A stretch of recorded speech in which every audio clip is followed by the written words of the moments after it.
Well, it's 1 o'clock and I'm going to go for a slow amble in. In fact, I'm just going to close the windows here because somebody started drilling. So I'm going to go for a slow amble in so that to give people more time to join us if they are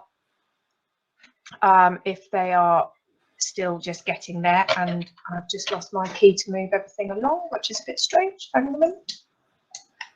Oh, I had it there. Oh, that's very odd. How strange. I was able to move my slides a minute ago and now I've lost the button. It's a, hang on a minute, let's do it like this. Okay. Kate, has that moved along one? It has, perfect, Jerry. Perfect, I'm not quite sure, a button just vanished. Okay, well, welcome everybody. Today's session is really leading on very much from the findings that Debs was talking about this morning. It's also very linked with what Andre was saying about the importance of collaboration, and we're particularly going to be focusing on collaboration within the school, and we're particularly interested in SENCOs, liaisons and collaboration with middle leadership. So that's where we've taken this. And again, that's come out of the findings from the research. So we're going to be looking a little bit about leading on SEND, distributing leadership. Kate's going to be particularly focusing on the SEND governor. I'll be referring to the SLT team. Then we're going to be going and talking about curriculum leads. And then our final one there is really every leader a leader of SEND. So that's really what we're stressing here. So, oh, just before, in case you haven't met me before, my name's Jerry. I work here at the university. I've been here a number of years, and I also lecture on the SENCO Awards. So my whole working life is around SENCOs. Kate, do you want to just introduce yourself before we move on?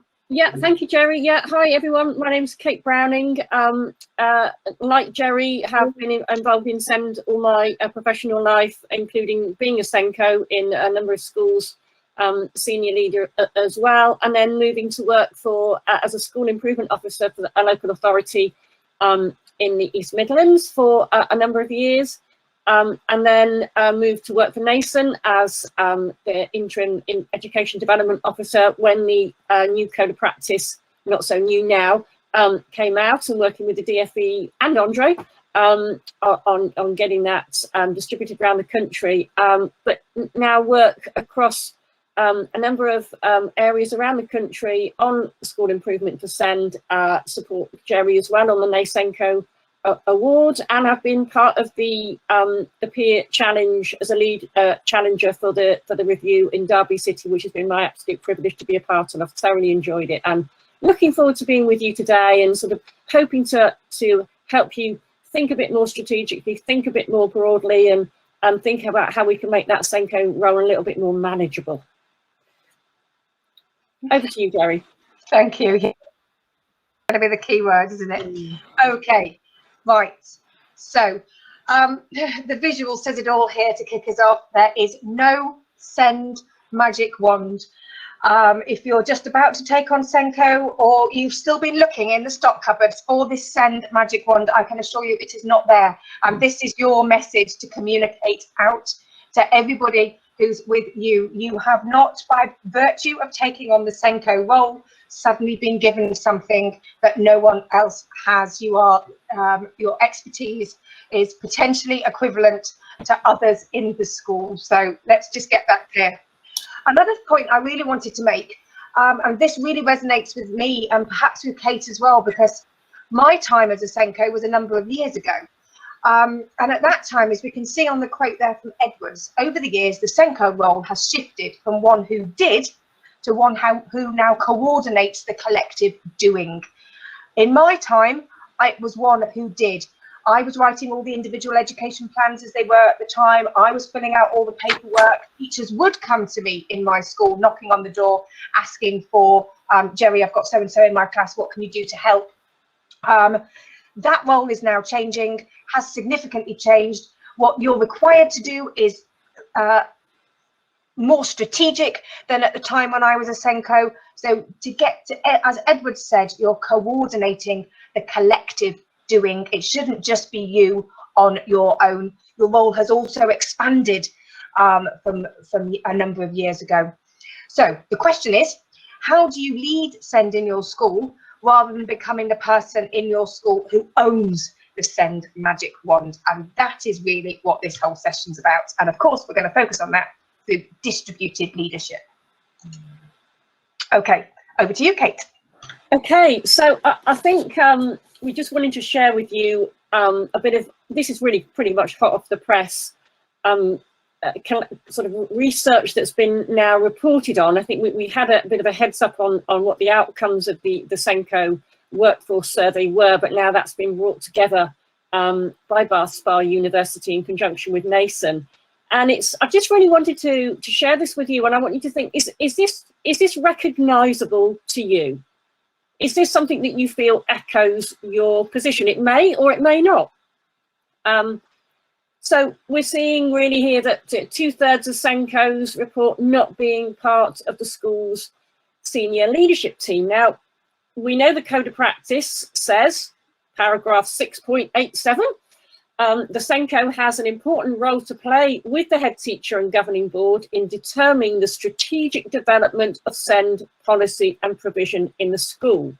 They will be most effective in that role if they are part of the school leadership team. Now, you may be great, and you will definitely there be right in the thick of being able to influence that strategic direction policy. However, you might not be, and you might think that actually that still works, and that's fine. And you might also think, I actually, thank you very much, Kate, Jerry, but I really don't want to be part of the senior leadership team and all the additional responsibilities that might, fall on me. However, having that strategic voice, that strategic influence is really important. So it might be, for instance, that you're not part of the leadership team, but there is somebody on the leadership team who is the voice, who is the champion, and you feed into them. So you have that regular liaison with them so they can take that to leadership team. That's probably more likely in a secondary context. However, it might also be that you can be almost a bit like co-opted onto the leadership team, maybe once a month or once every half term, where SEN is on the agenda. So you will always come along to those meetings so that you have that influence that way. But there needs to be some way that you have that influence. Otherwise, everything we're going to talk about now is severely hampered. Okay, so if that's something that you've been perhaps grappling with at your school, maybe that's a sort of an opportunity maybe now to bring maybe the results of this survey forward and have that conversation. It also says SENCO in primary school twice as likely than in a secondary. So this is more the case that you're going to be on the leadership team in primary than secondary, but less additional pay for taking that role, which is another key question. You've got to grapple with that yourself, and the efficient use of resources in your school around that. Is it equitable? Is it fair? Only 2 in 5 primary SENCOs and 1 in 5 secondary SENCOs felt their role was manageable for one person. And this is really what we want to get to today, because, I mean, that was always a struggle, but it's becoming, I think, more of a struggle now. And particularly, as Jerry said, the role is changing. There is more of a need for SENCOs to be in that strategic position. And as Jerry said, just to sum it up, really, you are SENCOs and not SENDOs, as they say. But if that is the case, and we see this increasing drive and need to make inclusion of children with SEND more of a priority in our schools than we've ever done before, well, then how can we do that if we alone hold that title above our head, that SENCO, title above our head? Surely there's a way of distributing elements of that, and that's what we're really going to talk about today. So it might be that the way you've traditionally operated is that the identification of SEND is held by the SENCO. The decision around provision and targets always sits on your shoulders. The leading all the reviews sits on your shoulders. The monitoring and evaluation of SEND sits all on your shoulders. The leading all CPD sits on your shoulders. That's not necessarily going to get us very far and very fast, because there's only one of you in ensuring that we sort of continue the drive to improve outcomes for children with SEND. And if you think about it, folks, 15% approximately across the country now of children are SEND. 15% are identified with special educational needs and disabilities in our schools. Now, it doesn't seem right to me that 15% of children and the outcomes and the progress and the development and the resources and the provision all sits on one person's shoulders to do that. Finally, that final bullet point, the proportion of SENCOs who feel their role is understood by the wider education workforce, 30% primary, 17% in secondary. Now, I know it mentions there the wider educational workforce. I think that's just even wider than outside our school.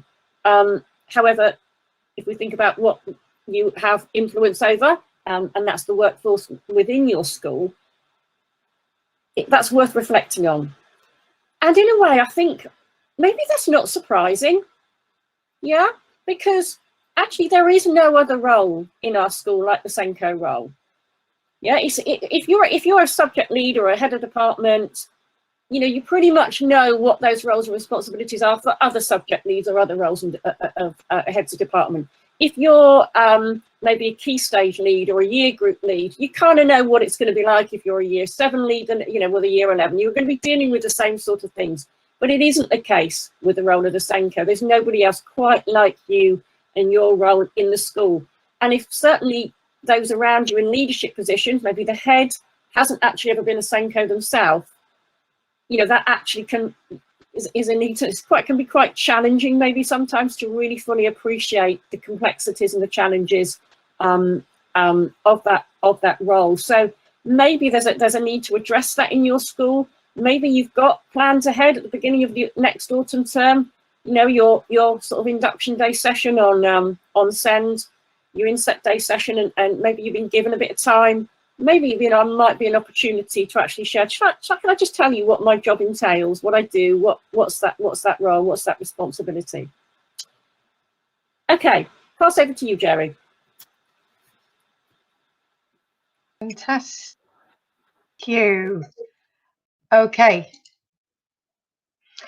I'm always careful to mention when I mention Ofsted with teachers and SENCOs, because I know it has a habit of putting the fear of God into people. I've had times before when I said this, I've literally watched the colour drain from people's faces. So I've taken care to put this up here, and I've thought carefully about it. But Ofsted are on your side here. The latest Education Inspection Framework 2019 had you in mind, was thinking about you. And for me, this is the most important sentence in relation to SEND and what we're talking about today. So leaders, and as you can see, I put an asterisk already about that. Leaders, not the SENCO already. So it already says it there. Leaders have a clear and ambitious vision for providing high quality, inclusive education and training to all. So not just you, the leaders in your school, including the curriculum leaders, including the SLT. This is realised through strong shared values, policies and practices. So just as Kate was saying, you know, all those things that might be coming to you, are you the only person who knows how to identify a child with SEND in your school? Maybe that's the journey your school is currently on. But to get to this vision here about strong shared values, policies and practices, this is going to need to be more distributed. So why this Ofsted is your friend here is because where under previous inspections there have been perverse incentives which have not been supporting you, which may have even been driving cultures of rolling, exclusions for children with SEND, Ofsted have realised their the unintended consequences of their policy and have deliberately made this statement: so that to support you in your work.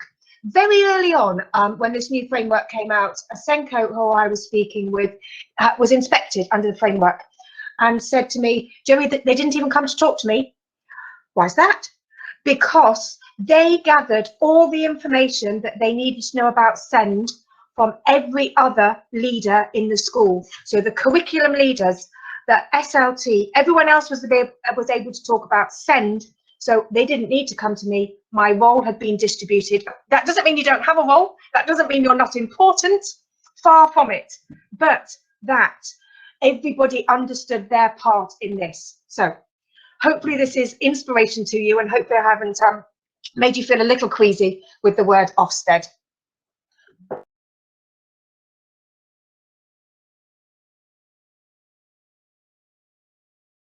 Still talking, hang on. I'm having a little technical moment with the slide. Okay, so distributed SEND leadership. This is what we're talking about. This little grid, it's a bit small, but hopefully you can see enough. So up there at the top, we've got interactions and influence with your SLT. That's where your role is. What interactions, what influence do you have with them? We're going to be talking through the detail of this more as we go through, so I'm just going to wave this up as a sort of model, really. Then what interactions and what influence are you having with the SEND governor? And Kate's going to be talking about that shortly. I'm going to be talking about the SLT. Then we're going to be moving on to talk about your interactions and influence with middle leaders, curriculum leaders and pastoral leaders, all of whom can be supporting you in your role, taking their responsibilities. And of course we are, sorry, second time in 2 slides, referring to Ofsted. What is the intent of the curriculum in relation to SEND? What is the implementation of the curriculum in relation to SEND? And what is the impact of the curriculum in relation to children with special educational needs? And that's what we're going to be unpicking and highlighting, that the responsibilities there are around curriculum and therefore how you can interact with and influence middle leaders. Those are the key words for today. And I've just popped a box underneath all of that because all of this, particularly those bottom 3 boxes, all of it's underpinned by high quality first teaching and of course the graduated response, assess, plan, do, review in the code of practice. Right, I'm just going to click on a slide. Over to you, Kate. Okay, thanks, Jerry. So that's the overview. Now we're going to get stuck into how we're going to be working, or suggested in a strategic, in a distributed leadership model. You as a SENCO can be working with those different partners in your school, those different colleagues in your school. We're going to start off with governance, really. And I'm really sorry, but I've got another quote there, haven't I, on the left-hand side of the screen, and it's another Ofsted one. I'm really sorry. But it's showing you really what the zeitgeist is really here, and the direction of travel. Governors, trustees ensure that the school has a clear vision and strategy, that resources are managed well, and that leaders are held to account for the quality of education. Oh my goodness, there's so much packed into that quote. There's 4 different elements there, isn't there? Yeah, clear vision, strategy, resources well managed, and accountable for the good quality of education. So there's quite a lot of expectation on our governing, of our governing boards in terms of their influence around SEND, and SEND is within all those elements. So it's not that, okay, we focus on that for the majority, for the most, or for those working just below the expected standard, at the expected standard, above the expected standard, and anybody at the extreme ends of that we don't worry about too much. No, this is in the context of all children. So there is an element of knowledge that we need to make sure our governing board has, and if there are any governors who are attending this training today, then you're very, very welcome, and it's fabulous that you're here. So first of all, we need to make sure our governing board understands its statutory duties. And those statutory duties for SEND sit underneath the Code of Practice and the Equality Act in relation to children with disabilities. And they are absolutely fundamental to ensuring that our governing board provides a good level of support and challenge for the school. And really what I'm saying here is that I mentioned in a previous slide that there's nobody else in the school that kind of does what you do, that is sort of, if you're a subject leader, you've got other subject leader friends, haven't you? If you're head of department, you've got your head of department friends, and you might go to a head of department meeting with other heads of department. You don't do that with a SENCO. You're sort of pretty much there on your own fairly lonely job. That's why our networking is so important. But we do, generally speaking, on most governing boards, have a SEND governor. Yeah, obviously the responsibilities and the duties around governance sits with the whole board itself, but we do tend to have a SEND governor.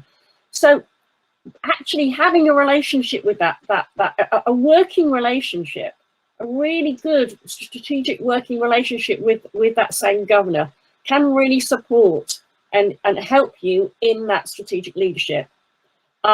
So that's why I'm suggesting that, it's not just one of those, oh, stick it in your diary, you've got to have my termly meeting with the same governor, tick it off, or, oh, it's just, a bit of a headache because I've got the annual report for the governing board to do on SEN, and that's a bit of a headache to do. Actually, all these things can support you and actually become part of that distributive leadership model.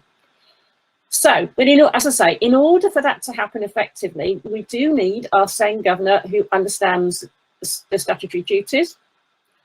We also need a SEN governor who has a grasp on the national picture, so is keeping up to date. And if you've been here today, fantastic as a governor, because you'd have heard Andre and have got the national picture there. But also you're aware of the local nuances, the local data, as Andre referred to, around SEND, EHCPs, areas of need, etc. But also, crucially, really understand your own school's context and has that understanding of that dashboard of the profile of need of children with SEND in your school, so they know how you compare locally and nationally, that they're aware of the headline figures around the outcomes for children with SEND in your school.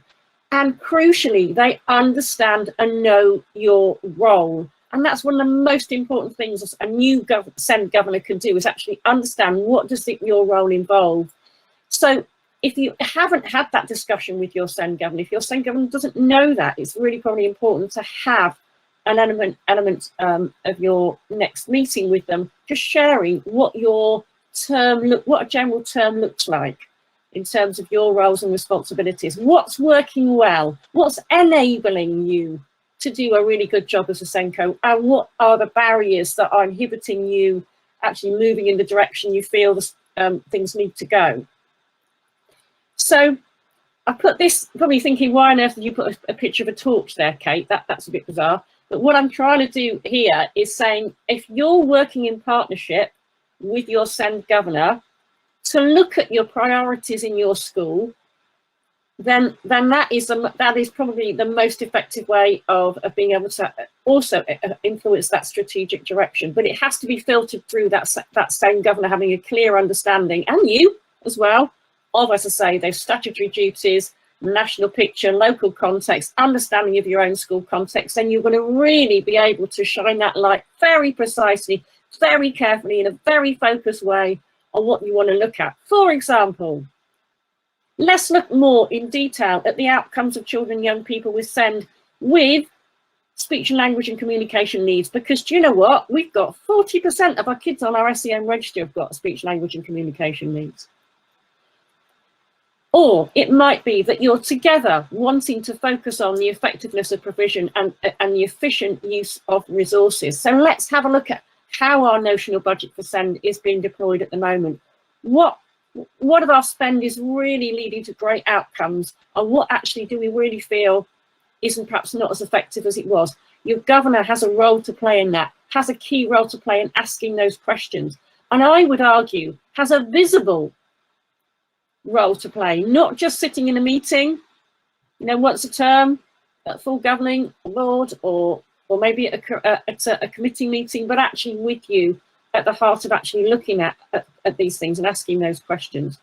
It might be around accessibility planning duties. We know that's a statutory duty under the Equality Act, making sure that that's being reviewed every year, updated every 4 years. Really crucial look at how well we are enabling the curriculum to be accessible. It's not just about, you know, side of our doors and ramps into our schools. It's accessibility in its whole great sense.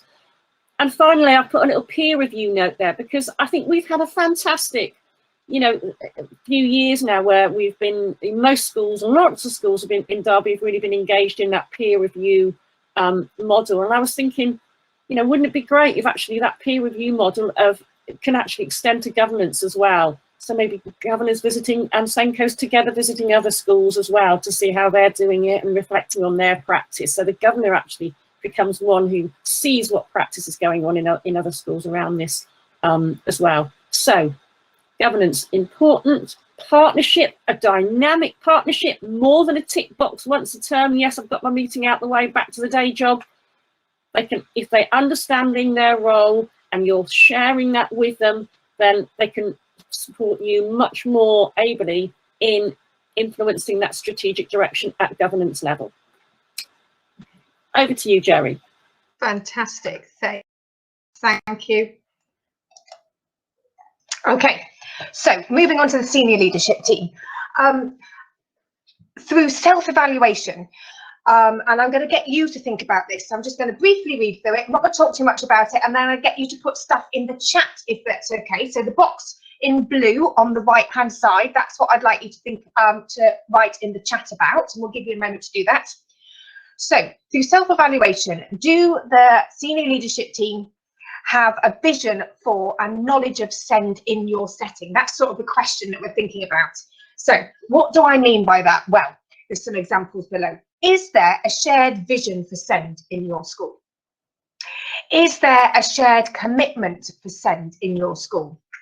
Is there energy and motivation around SEND? I think that's what's been so wonderful this morning, is to hear about the energy that is going in Derby City for SEND. How does that feel in your setting? Because these are all sort of three really important starting points.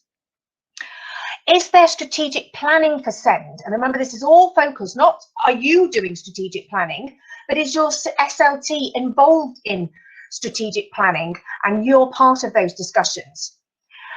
Is there support for all staff around SEND? So not just training for you, but training for everybody, class teachers, mealtime supervisors, anybody who's in your school training.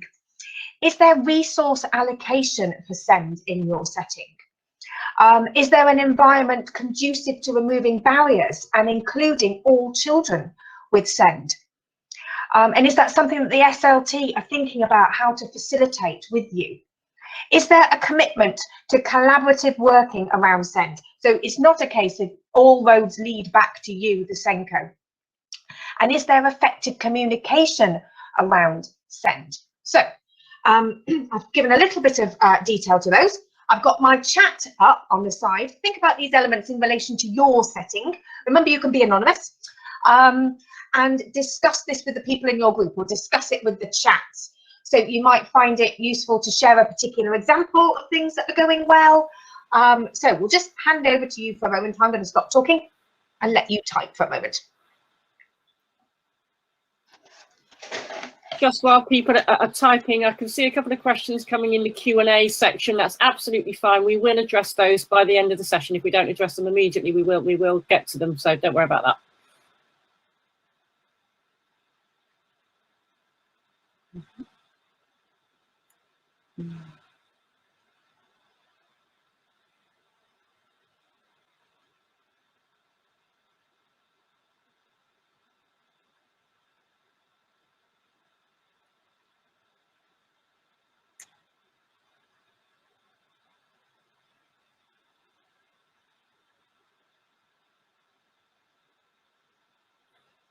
Okay, Jamie, a bit like wading through mud. Our peer reviewers helped, but we're not there yet. Absolutely. Kate, you've been doing peer reviews really recently. You might have something that you can sort of add to that. Yeah, I think if you're in a context where you feel like you're wading through mud, which I think many of us can sort of sympathise and empathise with that analogy.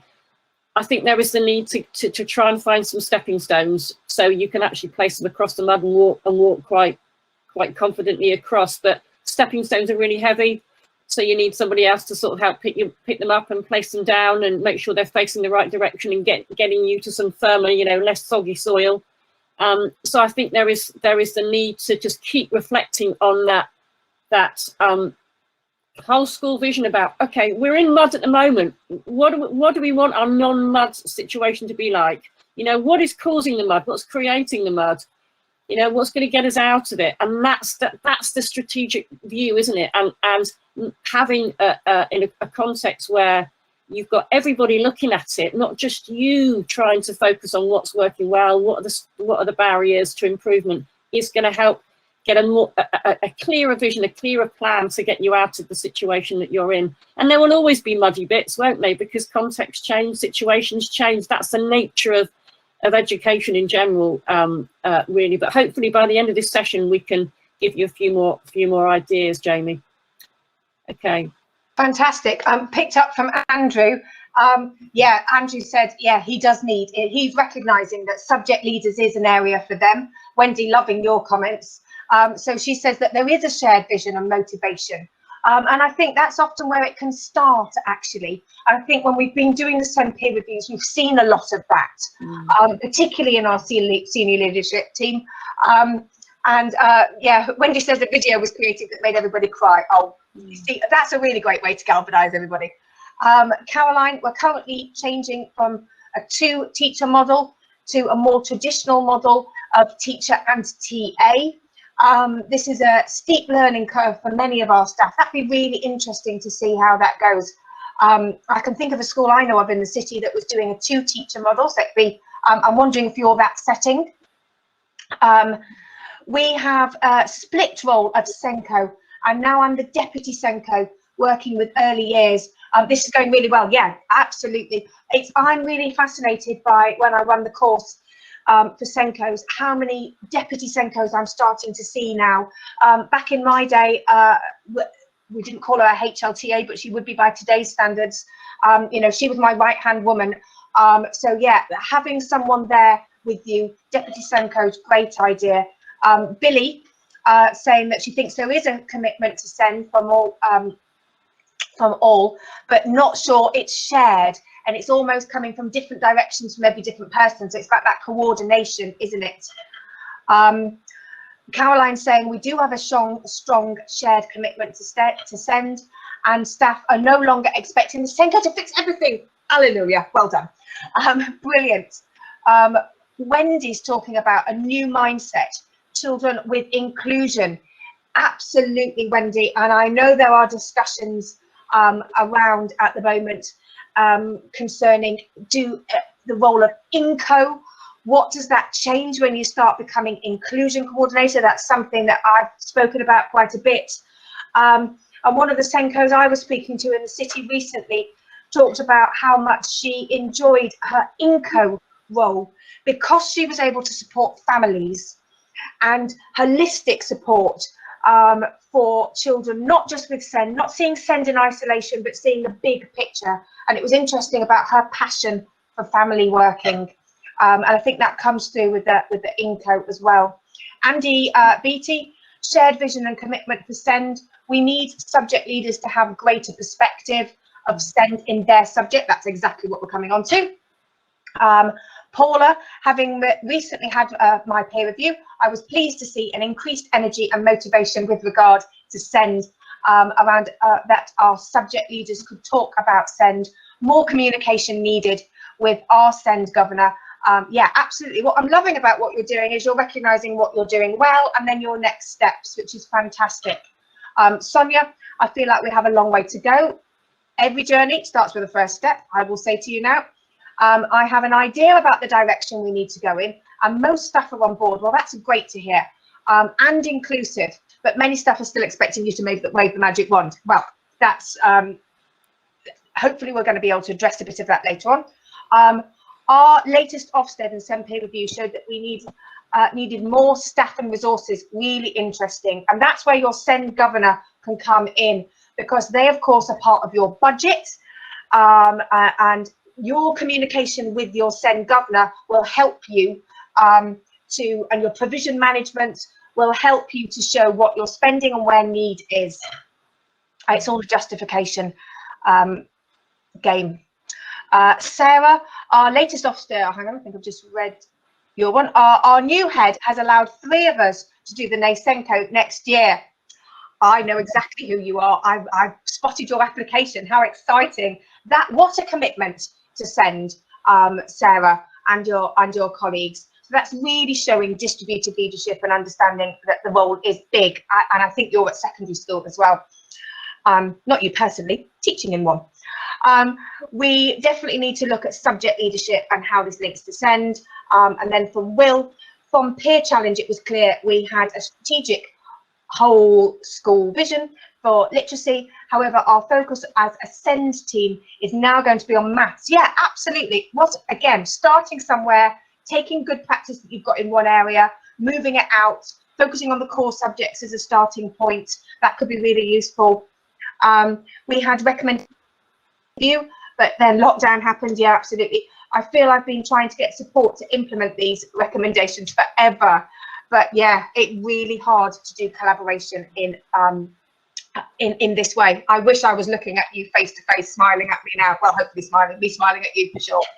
Okay, right. I'm going to move on because Kate, I'm very aware that we've got lots to cover, and I do want to get to the points where. Okay, so there's another discussion here for you guys. So back in with the chat, and Kate and I will pick these up together. So I've put this here as a little diagram. So over on the far left, curriculum leader with responsibilities for SEND. You'll notice I've put 3 steps in the middle there, and SENCO/INCO on the other. So what I'm getting at here is, where do you think the sliding scale is of the curriculum leader's responsibilities and your responsibilities? So there's a middle ground there. Deliberately, I've done 3 in the middle, so there could be some crossover. But where would you say that you would like it? What we'd like the curriculum leader to be in terms of SEND and their responsibilities. I'm waffling away, but I'm going to keep an eye on the chat. Kate, you might want to start answering the question for one while people are. Well, just a couple of thoughts come to mind from the comments made actually as well, just while everybody's sort of thinking about the slide that you've got up there, Jerry. And that's from my experience with the peer review. Sometimes we were in a school where, as people have said, the commitment, the vision, the energy, everybody was really, really keen and focused on SEN, and you know, they had that real drive and understanding. However, there wasn't necessarily the scaffolding and the structure in order to deliver on it. You know, so we've pulled away from, you know, the SENCO, no longer expecting the SENCO to do everything absolutely fine. We've understood that, but then what? Then what? Okay, so what do I need to know? What do I need to understand? What does that then mean in terms of my, you know, the knowledge and understanding, the distributed leadership of the role that is going to continue to drive that forward? So sometimes we can have the vision, but the scaffolding isn't there, and sometimes we have all the scaffolding, but the vision isn't there. So the scaffolding, if you like, is built on shaky ground, is you know, on sinking sand, and it's really going to collapse if actually people don't have a clear enough understanding of what their roles and responsibilities are and how to deliver on that, and are supported to do that and have the requisite knowledge, skills, understanding through CPD to drive that forward as well. Happens incrementally, bit by bit, doesn't it? But you know, Jerry's right. You know, you don't have a magic wand. Nobody does. But maybe collectively together we can create a little bit of magic. Really. That's what we like, a little bit of magic on a Monday. Magic. It's really interesting. No one's popped anything in the chat for this, so I think that means that it's time for me to move on to the next slide, because this is where some of the answers sit, so to speak. So let's move to this, and then you might want to generate discussion from this as well. So Kate, I'm going to hand over to you. Okay. First column. Yeah. So what we're looking at here. So we've talked a bit about the governance. We've talked about the importance around senior leadership, but we're getting here to the heart of it, which is around the curriculum leadership for SEND. And what I want us to think about is that the focus our curriculum leaders need to have on SEND is no different than it is really from other children. So traditionally what tends to happen is, you know, that our subject leaders will be focusing and thinking about maybe doing monitoring activities, deep dives or whatever, looking at curriculum development and thinking of the general all, okay, but actually when it comes to the SEND children, it comes to children with EHCP, SEND support, that's what the SENCO does.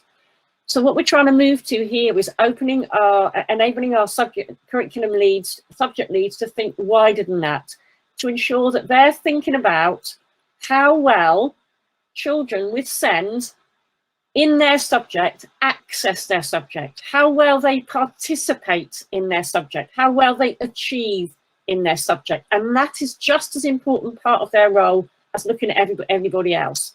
So a sort of a tagline really for you to be sharing and modeling, and we can talk about how that might happen in a minute, around curriculum leadership is thinking about those three things. Get them to think access, participation, achievement. How well are children with SEND accessing my subject? So for that, we are really, broadly speaking, thinking about curriculum intent here. Yeah.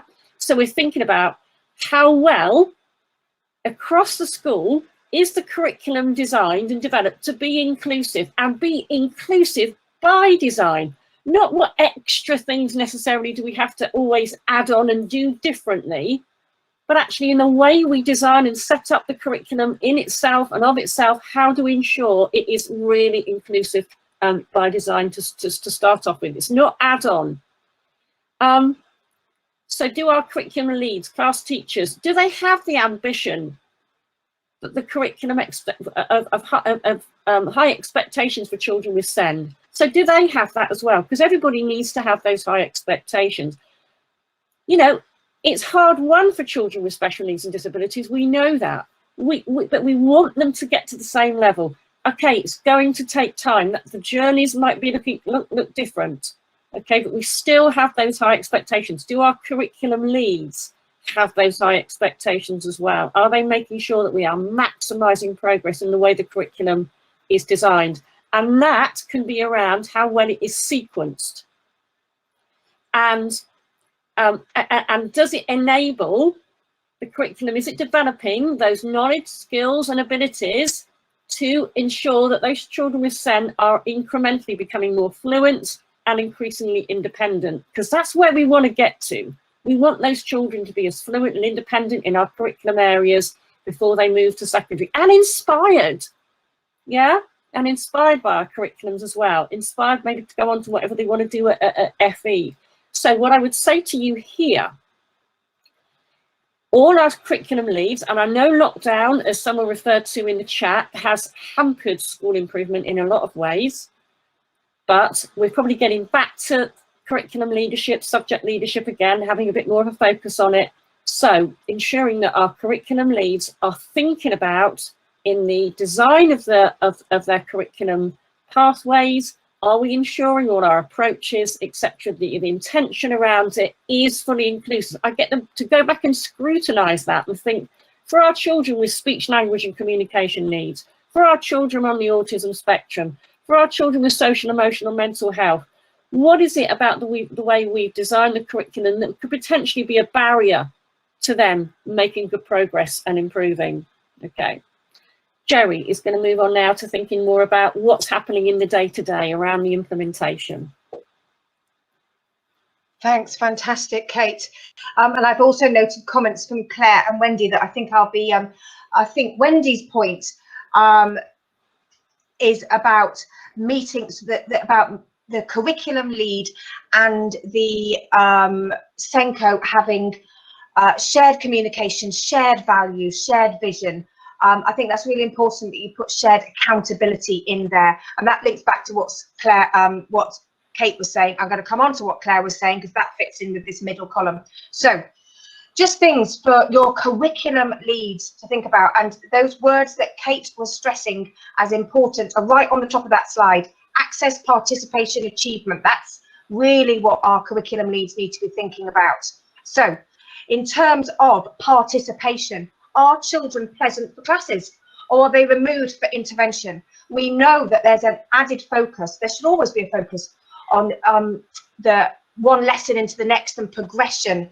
But obviously that's really emphasised at the moment. If children are being removed for certain classes to go and do an extra intervention of literacy somewhere else, but they're coming out of their history class, well, that is going to disturb their ability to get on and do well in their history. So curriculum leads need to be thinking about the continuity and the progress when children are removed, the timetabling of things. That should be part of their interest. Do curriculum leads know who has SEND, and are they planning for them? So Kate talked about having an understanding of autism and dyslexia, etc., and how to make an autism-friendly curriculum, an autism-friendly classroom. Are your curriculum leads actually aware of the pupil pen portraits, whatever you call them in your school, pupil passports, of the children that are taking the subjects? Are they aware of those needs? They won't need to know every single need of every single child in the school, but to have a broad sense that will help them to know exactly what the needs are of children with autism in your school. So getting to know those children, particularly in a primary, which is smaller, it should be quite realistic. Is the curriculum planning completed by the class teacher? So, and by that I'm getting at, you know, or is it completed by the TA? So when it's for children with special educational needs, who's doing the planning? It's very easy sometimes for a child with more complex needs, an education healthcare plan, but actually the teacher to almost abdicate responsibility. So in terms of curriculum, that's where the class teacher comes in. And if the class teacher isn't sure, they should be going to the curriculum lead to think about how to remove barriers in that subject. Kate and I were having an interesting discussion when we planned this session. Removing barriers is something that we might think of as a SENCO role, and what's the kinds of things you do to support teachers or to support children. And going back to that previous slide, it's a moving scale. So maybe in your school at the moment, your curriculum leads don't know how to remove barriers in their subject area. Maybe that's something that they would come to you for advice for. On that moving scale of responsibility, you're trying to make sure that your curriculum leads become able to remove barriers in their subject area, that teachers can remove barriers in the subjects that they are teaching. So it's about moving that down. Maybe now, maybe that's not where you are at the moment. Maybe that's one of those things you're working towards. But as you stressed in all your lovely answers earlier on, there's things we're achieving, but knowing your next steps is part of your strategic planning. I've talked about curriculum barriers being removed, and actually that's what Claire was saying. So Claire said, do curriculum leads know how to support children in their curriculum area? So thank you, Claire, for that. Is the curriculum resourced for SEND? Resourcing has a financial aspect, perhaps, that might involve your SLT, but it also involves the curriculum lead. So have they thought about resourcing from a SEND perspective? Are TAs trained in curriculum pedagogy? When it comes to pedagogy and the pedagogy of subjects, that's linked to curriculum. Are TAs familiar with that? Maybe not every TA in your school has a pedagogic role. That came from the Blatchford and Webster review. So if TAs are in a pedagogic role, which let's face it, the majority are they comfortable with curriculum pedagogy? And is there an understanding of common gaps in your curriculum area? So if you're a head of English, what kind of common misconceptions, common gaps do children have in your subject area, and how do those relate to the children with SEND on your register? Okay, I'm going to hand over to Kate.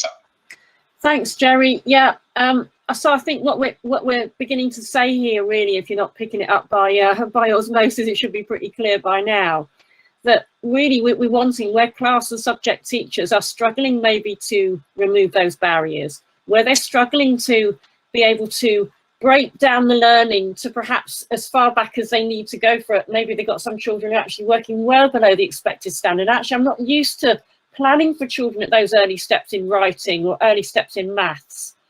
rather than coming direct to you, and you're not the subject area lead and expert for that, that actually our subject leaders can really begin to take on that role of supporting teachers around CPD. Maybe they're picking up there's a need across all the teachers in the school or in their department, but it could be part of their role to do that as well. And remember, we're not asking for every teacher and every subject leader to be a complete expert in every area of SEN. We just want our teachers to become increasingly expert at the children they've got in front of them at the moment. And then by naturally, they will grow their ability to be inclusive. So around curriculum impact, this is certainly around the expectations in terms of monitoring and evaluation. So this is trying to move away from the SENCO being the one that's always looking at the data and the book scrutinies and the monitoring visits and the deep dives that are just focusing on SEN across every single subject area, to actually our subject leads, heads of department, making sure when they are involved in their monitoring of their subject, that they are having that specific focus on children with SEND as part of what they're doing. And then they are then feeding back to you what they found out. Again, it's about them doing the doing and not you always doing the doing, but the coordination of it. You're the strategic leader, so you're collecting that information. What's my English subject lead, my maths head of department, the science subject lead saying about the teacher's ability to scroll back learning for children who are working at earlier stages? What's their ability like, in their confidence like in being able to put in place scaffolded support, enrich the vocabulary, perhaps use dual coding or whatever, identify what those common misconceptions as gaps are, as Jerry said.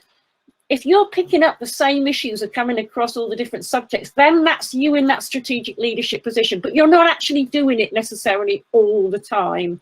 And that, you know, your subject leads look at everybody across the school, apart from the SEN children. Maybe if they have PP, they might have a look at them because that's really important. You know what I mean? It's that kind of mindset. So we're really wanting to see that our curriculum leaders are checking how well their curriculum is impactful for children with SEND. Are they seeing children with SEND making a good progress in their subject areas? Are they having a terms good progress for a terms good teaching? Are they seeing that? Can they see the progress in the books and in the work? Is it equipping children for their next stage of employment, next stage of education? Yeah, are these children becoming incrementally more independent? Are they really excited and engaged in those curriculum areas as well? Are they experiencing those curriculum areas, as Jerry said, or are they always, you know, out of those classes? There's a balance to be had. We need the targeted intervention. We need that, but there's a balance, as Jerry said. And does it give them the cultural capital? You know about that in Derby City. You know where the deficit is with your children in your area, and that's why I think, you know, that notion of inclusion, you know, a lot of these children have more than one barriers. The SEN is just one barrier to their learning. There's often a load of others as well. Okay, I think we've picked up EHC increasing number. I think we've picked up a lot of those comments, but we're going to move on, I think, just so we've got time to pick up any further questions and comments at the end. Can you move us on, Jerry? Yeah, well, we've been talking there in the chat. There's been quite a bit of discussion about that balance. Bernie pointed out, you know, when a child's got 10 interventions listing on their education healthcare plan. And yeah, I agree, Bernie, with you. It is challenging, and there's a conversation that's running down. I think, Bernie, it's about being cognizant of the choices that are being made. There's only so many hours in the day, but everybody having, rather than making assumptions about this is priority, but people talking about priorities and deciding priorities rather than things happening by accident, which I think can happen. You know, you can be in literacy in the morning and out for another intervention on literacy. Also, without thinking about what a child's whole timetable is looking like.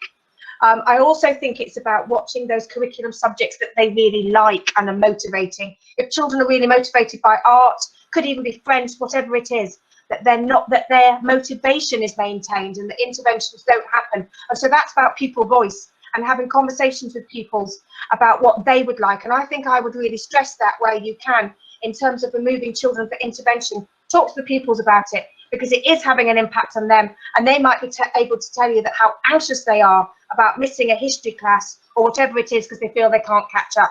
So that would be the one I offer out there. Sorry, Kate, conscious of the time, going to move on to slide.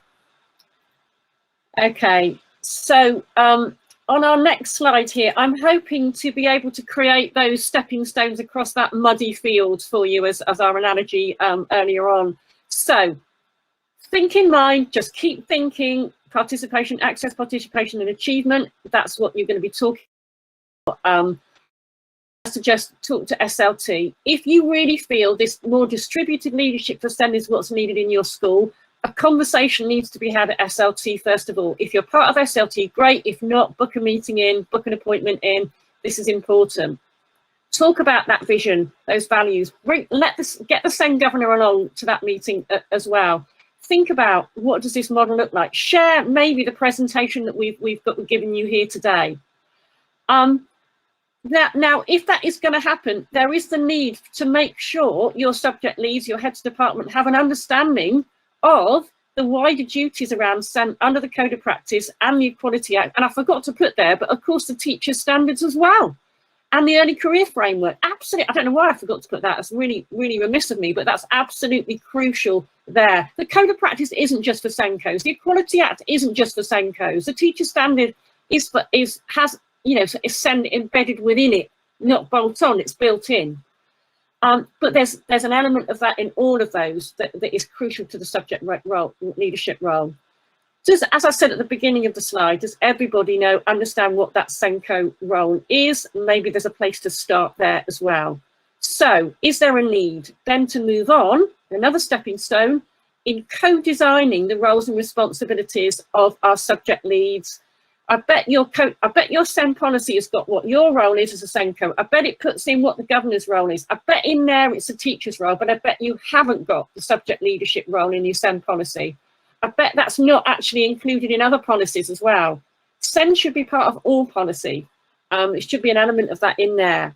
So maybe co-producing that, making sure, don't just write it and present it to them, co-produce it, then you've got people understanding, making sure it's built on those values, shared values, and with the knowledge and understanding of the Code of Practice and Equality Act duties particularly around reasonable adjustments. And then into modelling the approaches. Somebody mentioned earlier on that their English subject lead was doing, really got that going well. They'd really understood their role and leadership role around SEND, but maths was the next area. So maybe there's a role to be had with the English subject lead modelling for the maths subject lead what good leadership for SEND looks like within a subject area. It doesn't have to be necessarily you doing that. You might want to be along in that team modelling that first of all, scaffolding it, but then pulling away. So then, subject leads are getting on with it and feeding back to you what they're finding out. And of course, it should be absolutely central to all this is their role in improving the inclusivity of the quality first teaching. That is absolutely central to what you want them to begin to do, because you can't always get to that because you're focusing so much on the additional different, aren't you, a lot of the time? And we can't get to that quality first bit. And we know the Code of Practice says no amount of targeted intervention can compensate for a lack of good quality teaching. So actually, we need all our subject leaders to be focusing on that. And to actually have a look at that Education Endowment Foundation's research onto SEND in mainstream practice and look at that recommendation, I think it's number 3, around quality first teaching and seeing, are they seeing that embedded in their subject areas? That can be really help them on their road, really, if they're a bit stuck of where to go and where to start. Okay, do you want to move us on, Jerry, just to the final slide? So this final slide is thinking about you as the leader. So in a nutshell, we've been thinking about, is every teacher a teacher of SEND? You've heard that before many, many times. We're now beyond to think about, is every leader a leader of SEND? And that is crucial. Going back to what Jerry said at the beginning, Ofsted are echoing that as well. No mention of SENCO is all about leaders. Having that strong shared values, policies and practice will make sure whatever scaffolding you have, however you describe your roles and responsibilities in practice, will be standing on firm foundations and everybody moving in the same direction. Somebody earlier mentioned on that everybody's doing their own kind of thing. you know, so this scaffolding is going up in all sorts of directions, but it's not leading anywhere, is it? Yeah, everybody's putting down their own stepping stones, but we're all disparately going off in different directions. I'm really flogging this analogy, aren't I now? But anyway, you're needing to try and sort of pull together. So check what your priorities are. Think about that roadmap. Maybe in the summer holidays, sit in the garden with a glass of Prosecco or a Pimm's and have a look down these questions here that Jerry's put up for us, just to think about the direction that you're moving on. What is your middle leaders' confidence skills like at the moment? Where are their leadership development needs? Have a look back at your policy. Is it clear in your policy around subject leadership role, middle leadership role? Is SEND on everybody's action plan? Well, maybe it should be. This is the time to be thinking about that, and that's got to be something that is very much directed from leadership team, isn't it? And also, when we're thinking about reflecting on the access, participation and achievement, we cannot do that fully in a 360-degree look without actually asking our children, our young people and our parents and carers as well, of what their views are like in terms of that aspect. And hopefully our subject leaders, when they're involved in those activities, are doing that as well. I am very, very aware of time. Jerry, I didn't know whether you wanted to finish anything up on that slide before I just come to the two questions in Q&A. I was typing as we were talking. So people who are asking if I've got a SEND governor, I'm popping some answers in there. I haven't got to the second question, Kate, if you want to go to that. Okay, yeah, so you don't have to have a SEND governor, no. Schools don't have to, but it's a good practice if they do. Code of practice suggests that. So I think I'd want to ask the chair of governors why there isn't that, if there isn't one. Do you think the SENCO delegating process might lead to a decrease in quality of support? No, I think the absolute opposite. If you set it up well, if you have a strategic plan for how you do that, and you step by step, you know, this isn't a process that you're going to get ticked off in a term or so. It's going to take time. But if you share and model that, grow it, develop it incrementally, bit by bit, you know, get people on board, and you're going to know the people you can get on board quite quickly, and those people it's going to take a little bit more time. But it's not just you leading and driving that. I really do think actually the quality of support and delivery for that student is only going to get better, because it's everybody's focus is on it, and it's not just you. I've popped that slide back up again. It's about that sliding scale, isn't it? You might be at the point where you do need to keep hold of things quite tightly, but make sure that your vision forward is about upskilling everybody else, so that there's a legacy there that everybody in the school can speak to SEND. You cannot do it on your own, but maybe you're at the point where most things are over here for you, but bear the scale in mind. Right, I'm conscious of the time, and I know that you'll all be heading to other workshops. I hope that's been useful to you. Thank you very much for your time.